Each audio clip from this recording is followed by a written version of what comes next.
J'aime bien faire de grandes toiles, alors il faut le recul, il faut un certain recul, il faut une lumière, il ne faut pas que ça soit trop dur aussi.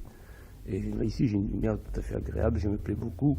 Et le fait de se plaire dans un appartement ou dans ce compte énormément. Peindre, c'est peut-être chercher une certaine, peut-être pas une vraie sécurité, parce que c'est une aventure dangereuse, évidemment, mais c'est pouvoir prendre ses forces, c'est-à-dire se récupérer facilement. Et pour pouvoir se récupérer, je crois qu'il faut avoir un endroit de calme. Est-ce que pour vous, votre travail est différent à cause du paysage? Bien sûr, l'expérience que j'ai du monde, de l'espace, rentre dans ma peinture, et, sûrement. Et quand on peint, je ne me soucie pas de l'atmosphère, s'il fait beau, s'il fait mauvais, si c'est bleu, si c'est... Non. Est-ce qu'on peut dire que c'est une peinture d'atelier alors? Oui, c'est une peinture d'atelier comme la poésie est une poésie de bureau, de laboratoire. Oui. Alors vous avez écrit « La peinture n'aime pas les bavards et leurs explications. Quand ils arrivent, elle s'en va. Rien d'étonnant à ce que devant une toile, ils n'y voient rien. » Il y a des peintres qui aiment bien nous parler et qui savent bien parler de leur peinture. Moi, ce n'est pas le cas. Mais moi-même, je ne comprends pas très bien quelle est la signification de ma peinture.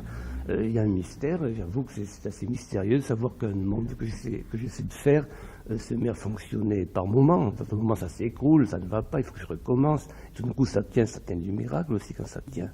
Et je ne sais pas pourquoi ça tient.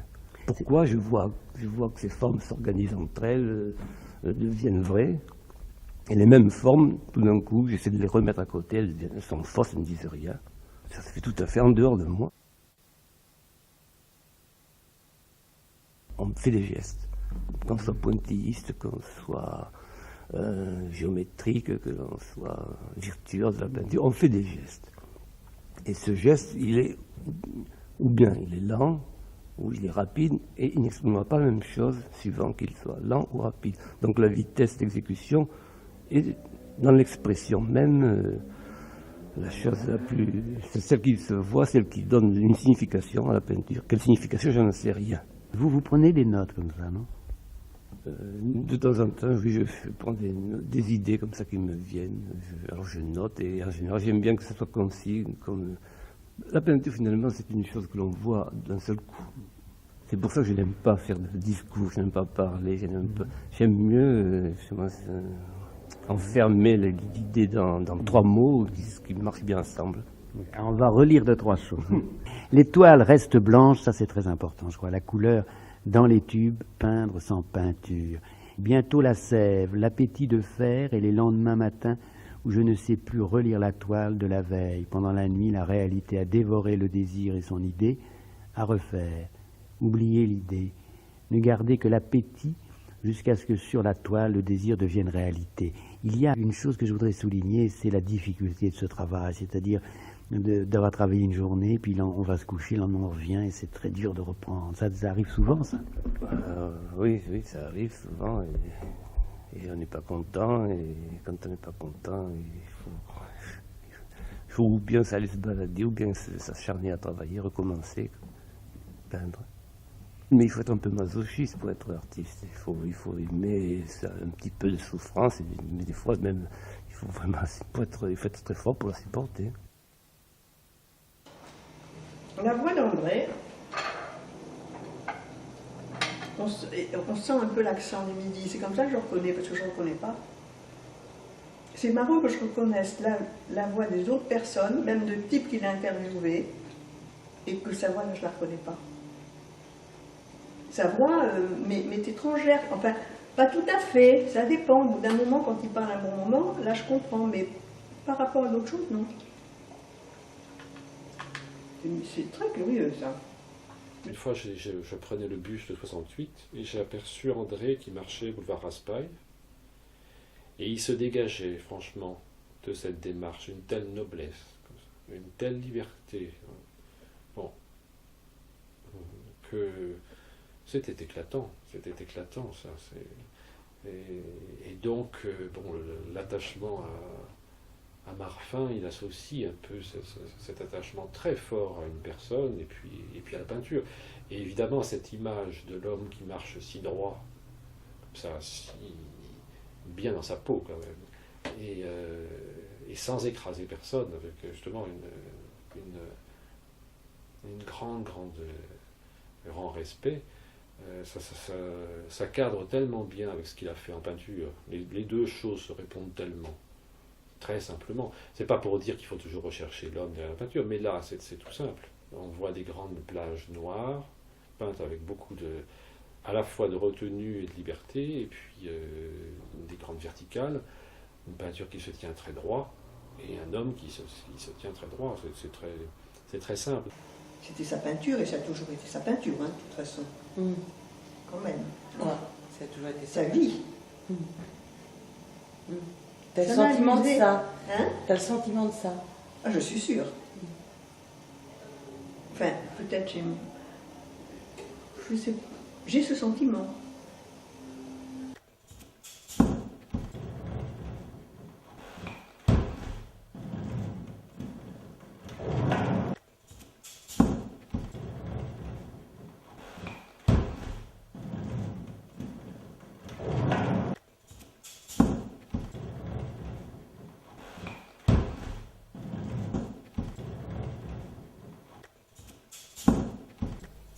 Je demandais au peintre ami de Marfin, quand il venait à la maison, quand il venait à l'atelier de Marfin, de me faire un dessin sur ce cahier. Alors j'arrivais et je leur tendais le cahier. Tu vas voir. C'est pas. Vas-y. C'est pas. Tu vas La voir. science, moi je suis pas. Science, je connais rien. Travaux, pratiques. Ça, oui, des ouvriers. Prix de l'été. Oh, il y a un prix aussi. Ça, c'est la main. Ma fin. Mais je le connais, André. Oui. Oui. Est-ce qu'il est encore là? Ah non. Il est mort? Oui, il est décédé et c'est mon papa. C'est mon père. C'est votre père? Oui. Mais il est mort très jeune. Hein? Oui, il est mort très jeune. Il est Parce mort. que moi, j'étais à l'école de Poda, je suis venu ici. Alors là, je l'ai connu, André. Il est très très gentil. On travaillait beaucoup. C'était tout ça, c'était une tendance de nouvelles choses. Alors il faut donner une confiance. Oui, Alors c'est, oui. par exemple, il fait ça. C'est une aventure.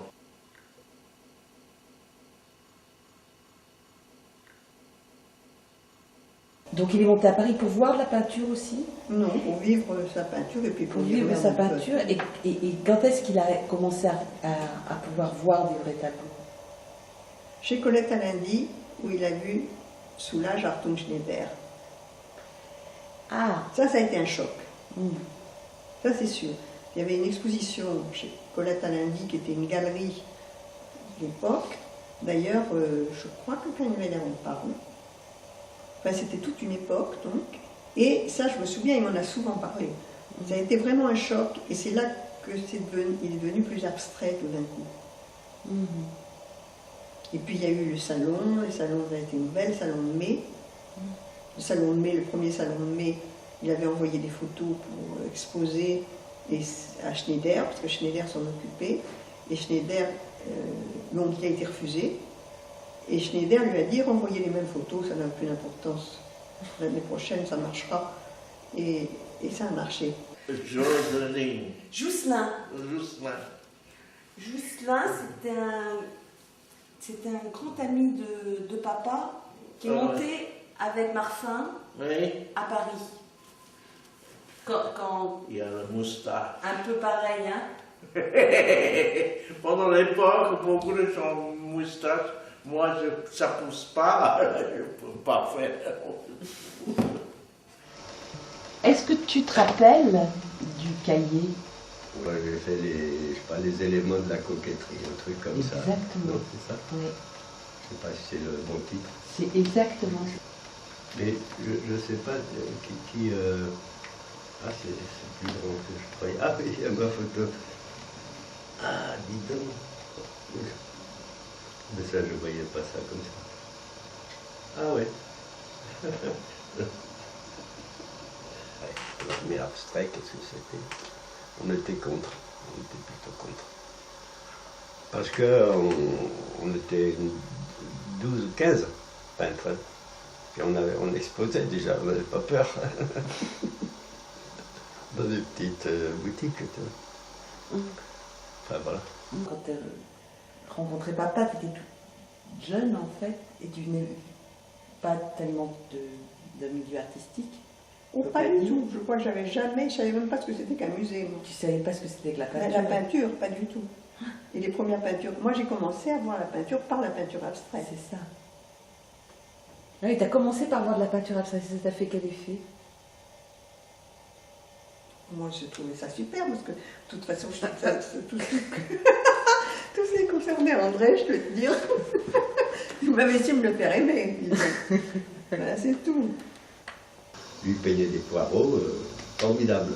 C'était assez césanien, hein, je crois qu'il était dans son livre.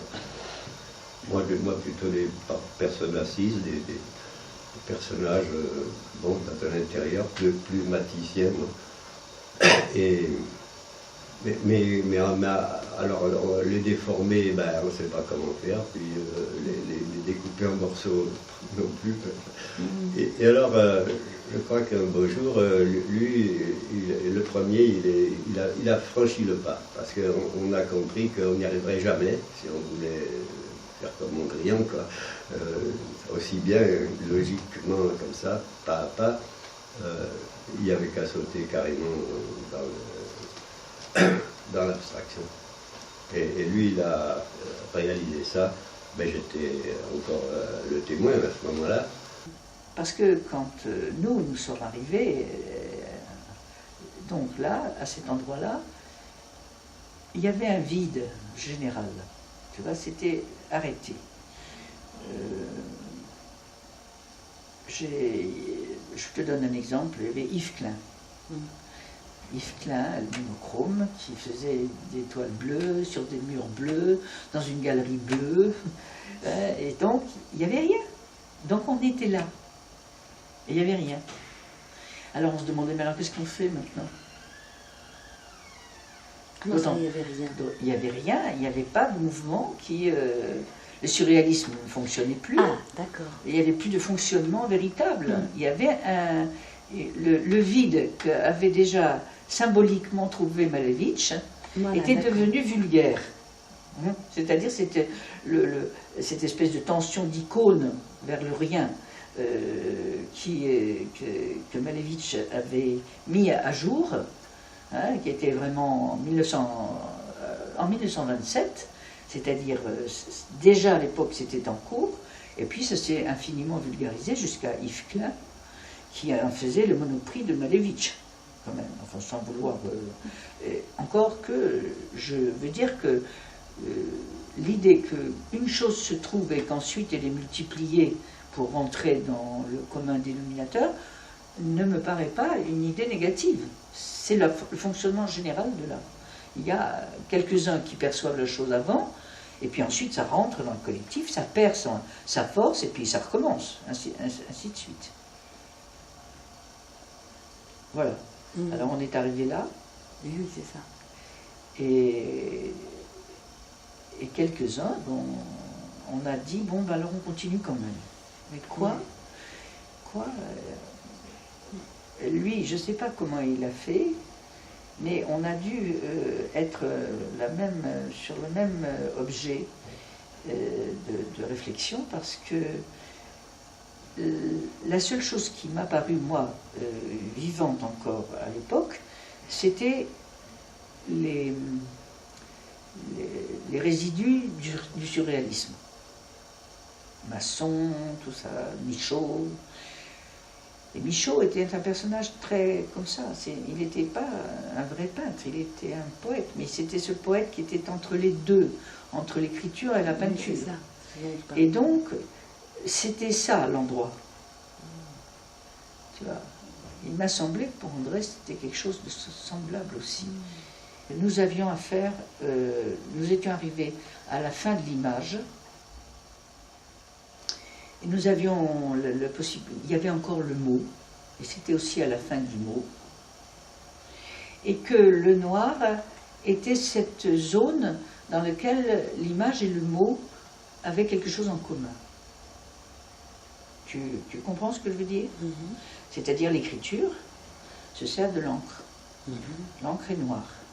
Ce que nous étions en train de faire, nous étions en train de réaliser qu'il n'y avait plus d'image, et puis qu'il n'y avait pas non plus de mots. Alors il restait que la matière première.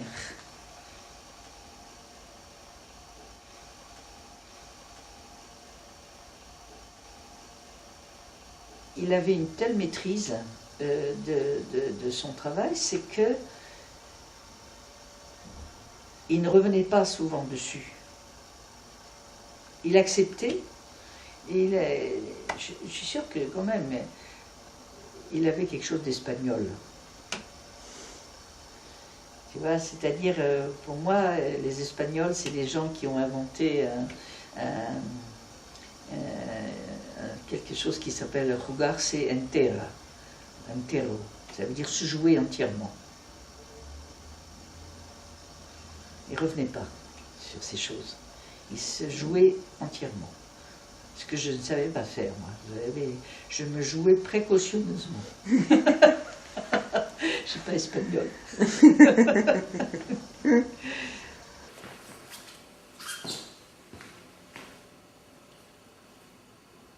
Ah, Zawuki. Ah, tu connais?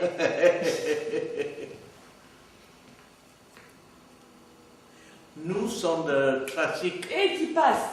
Hein? Ah, ça c'est moi. Ben, culot. 69. Ouais, mais... Tiens.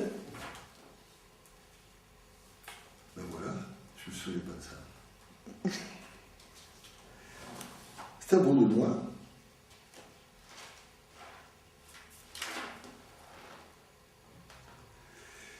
Il n'y a pas de date.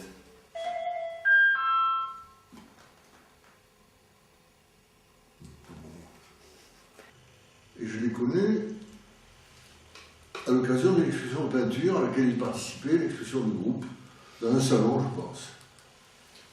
Et j'étais avec un critique qui a disparu depuis, qui s'appelait Guy Wellen. Et Guy Wellen m'a dit, tiens, il faut que je te montre quelque chose là, qui me paraît intéressant. Et une peinture qui me paraît intéressante. Et c'était une peinture d'André Marfin. Et je l'ai rencontré à ce moment-là. Et alors, à l'époque, il était question de peinture à plat. L'espace, dès qu'il y avait un espace qui pouvait être apparenté à la profondeur, dans une toile, c'était rejeté. Et ton père ne le rejetait pas, ça. Moi non plus, d'ailleurs. Et alors, Colette et moi, nous sommes allés les voir avant. Et puis on a suivi tout ce qu'il a fait par la suite, on est devenus des amis. On s'est beaucoup vus à cette période-là, et puis il y a eu un moment où les relations se sont espacées. Ben, si tu veux, tu vois, je trouve que ce qui est bien, c'est de pouvoir, avec les peintres, pouvoir faire des choses ensemble, pouvoir... C'est ça qui manque maintenant, tu vois, c'est chacun dans son coin, chacun... Il n'y a pas beaucoup de communication.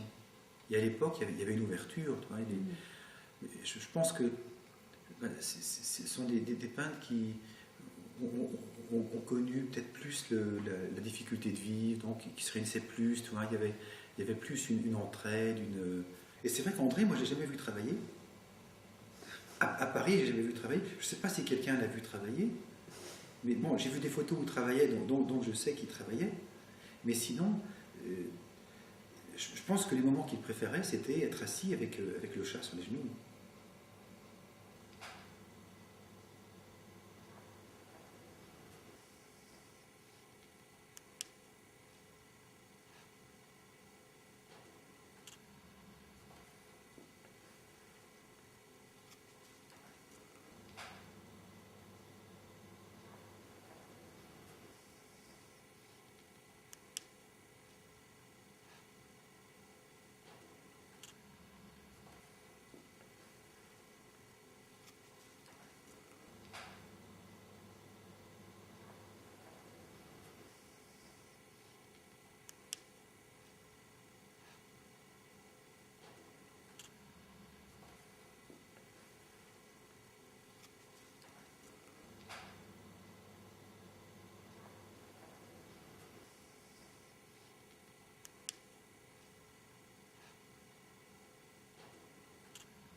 il a horreur de vendre sa peinture.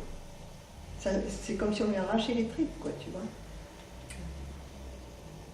Et moi, je sais, quelquefois, il me disait oh, mais si t'as besoin d'argent, hein, on peut vendre. T'en fais pas, je me débrouillerai.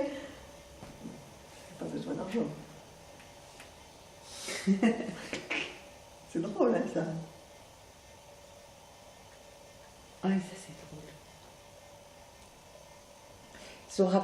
Mais en même temps, il avait besoin d'argent. Oui, ben, bien sûr. Vous aviez quand même. Je veux te dire, on a toujours vécu de sa peinture. Hein? On a toujours vécu avec sa peinture. Hein. Il y a eu des moments un peu plus difficiles où finalement il y a eu des cours de gravure, des machins comme ça, mais c'est quand même des moments où la peinture marchait bien. Il y avait tous les peintres avaient des contrats, enfin tous les peintres. Un certain nombre. Il y avait beaucoup de galeries qui fonctionnaient bien. Puis ça s'est cassé la figure. Et voilà. Et c'est là que je trouve que Bernard a été tout à fait sympathique. C'est que parce qu'il pleurait tout le temps, et quand André lui a dit, ben écoute, hein, tu ne vas pas t'emmerder avec ma peinture, ça, il a dit, bon, ben, comment tu vas faire? Il a dit, ben écoute, dans 6 mois, on arrête le contrat. Si vous deviez parler de l'homme, vous diriez quoi? Avec le temps. Très attachant, très sensible, plein d'humour, assez drôle, très subtil, avec une apparence, une volonté de montrer une bonhomie, mais avec une profondeur qu'il voulait cacher absolument. Ouais, une gravité même. Et il le cachait par une espèce par des, je dirais, des pirouettes. Ouais. Voilà. Bon, on va arrêter, mais pourquoi vous vous êtes séparés? Je suis incapable de vous répondre. Je ne sais pas. Mais il y avait en même temps que moi, il y avait la galerie Polak, je suis sûr, qui a toujours une galerie Boulevard Haussmann. Oui. Jean Polak. Oui. Et délicat, qu'est-ce que vous pensez de sa peinture maintenant? Ça vieillit admirablement, ça va prendre sa place dans l'histoire. Une qualité, un lyrisme, et on voit avec le recul que dans cette époque, ça a été un des peintres majeurs. Et en 60-61, Claude a décidé qu'il consacrait sa galerie à la sculpture uniquement. Il a donc largué Pouget, Marfin, et en gardant les tableaux, faisant pas de méchanceté, rien. Et tous les trois sont venus chez moi tout naturellement parce qu'ils ont rejoint leurs copains qui étaient Gillet, Doucet, Bitran, et puis les Cobras. C'était tout naturel.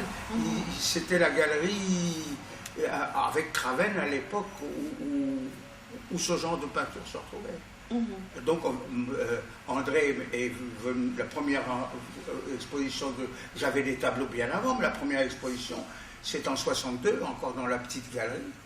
Et puis à partir de là, il a toujours exposé chez moi jusqu'à la fin de scène. Et tu y allais plusieurs fois par an dans l'atelier ou tu oui. Régulièrement? Oui. Je sais pas, moi, entre la rue Val-de-Grâce, Henri Barbus. Henri Barbus, ben si, j'y allais 3-4 fois par an, et quelques fois plus, parce que ta mère nous invitait à dîner, puis il y avait les copains, il y avait des... puis, en tout cas, avant chaque exposition, j'allais choisir les tableaux avec André, naturellement. Et je n'ai jamais eu de problème avec ton père, parce que ça avançait, et j'ai trouvé absolument exactement ce que je cherchais, c'est-à-dire que ce voyage vers de plus en plus simple, vers de plus en plus contenu, de plus en plus mystérieux, et ça me convenait complètement. Je n'ai jamais eu de problème esthétique avec le travail d'André. Jamais. Et, bon, quand je choisissais des tableaux, je choisissais comme toujours, en fonction de la galerie. Quelquefois, il y avait 5-6 tableaux qu'il adorait, qui étaient les tout derniers, comme presque tous les peintres.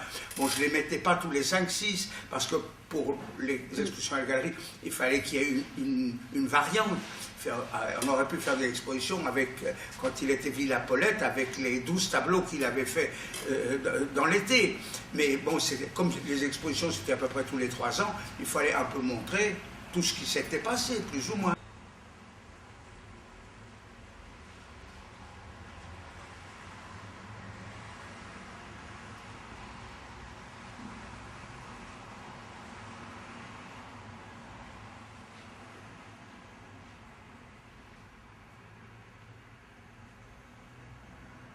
Comme la plupart de mes peintres étaient des peintres qui étaient chez Jean, je n'ai rien fait sans l'accord de Jean. Et notamment, j'ai fait une exposition surtout d'œuvres sur papier, uniquement d'œuvres sur papier, de Doucet, de Gillet et de Marfin. Ah, mais tu vas faire un vernissage? Je dis, ben oui, bien sûr, on fait toujours des vernissages, des expositions. Ah bon? Tu as vraiment besoin que je sois là? Ben, je dis oui, ça me paraît normal. En général, les peintres assistent au vernissage de leurs expositions. Ah oui, tu sais, j'aime pas beaucoup ça. Enfin. Alors j'ai insisté, et il a fini par me dire, bon, ben, pour te faire plaisir, je viendrai. Mais c'était vraiment un peu par amitié, un peu forcé qu'il a accepté de venir au vernissage de son exposition. Alors j'ai à la fois remercié, et puis j'étais content qu'il accepte, ce que je trouvais quand même tout à fait normal. Mais si tu veux, c'est un peu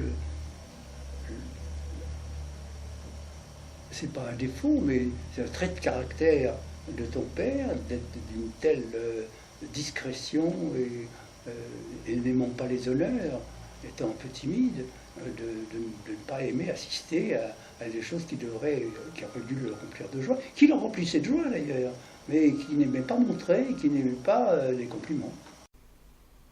La première exposition de Marfin, on avait à ce moment-là, pour l'exposition, je prenais, parce que ça coûtait moins cher, des cadres standards, et on avait fait un choix donc à l'atelier, c'était une exposition d'œuvres sur papier, de la vie.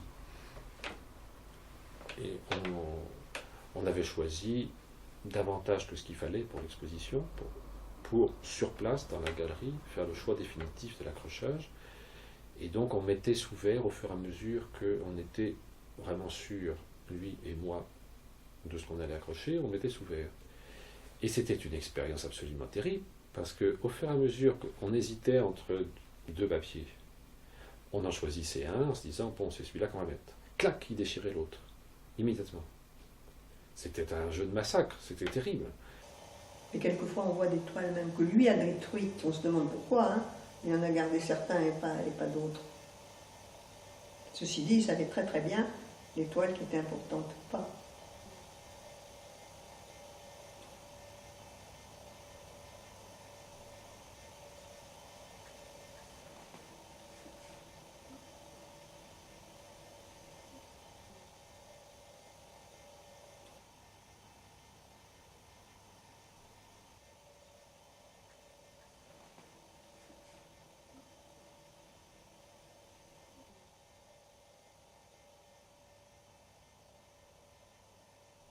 Cette façon dont le blanc apparaît d'abord dans les déchirures, ou de manière minoritaire quand même dans l'ensemble, et puis comment le blanc gagne peu à peu, comment il y a une période où le blanc et le noir sont, même dans l'espace, quelquefois c'est impressionnant, on pourrait calculer mathématiquement, je ne l'ai pas fait bien sûr, mais ça se voit, il y a équilibre complet entre le noir et le blanc à un moment donné, ça c'est dans les années 80 bien sûr.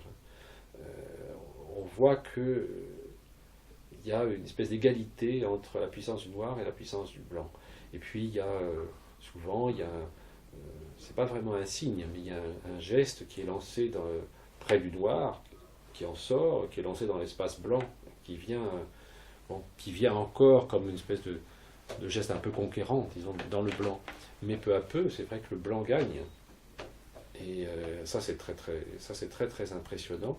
Et jusqu'à occuper vraiment le centre du tableau, si on pense aux 3 grands tableaux horizontaux, par exemple, avec les bandeaux noirs sur les côtés. Bon, le blanc, là, il occupe davantage que la moitié, il occupe tout le centre. Bon. Et puis, je crois que dans les toutes dernières choses, elles sont blanches.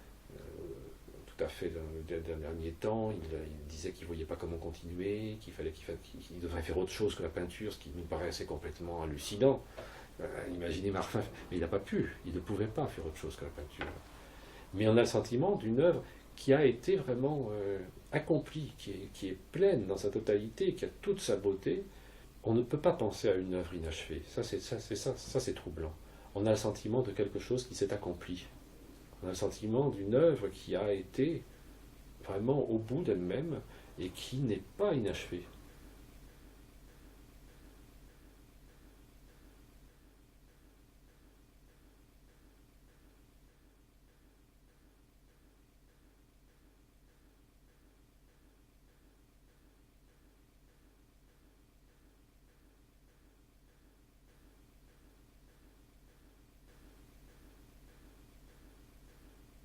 J'ai eu une conversation téléphonique avec André, imprévue. Je ne me souviens pas qu'on ait tellement eu des longues conversations au téléphone. Et je ne sais pas comment ça s'est fait, mais à un moment donné, je ne sais pas à quoi il a répondu, mais il s'est presque mis en colère, et en disant, de toute façon, je fais ma peinture pour dire non, parce que je ne suis pas d'accord. Je ne suis pas d'accord avec cette société, je ne suis pas d'accord avec la façon dont ce monde est organisé, je ne suis pas d'accord.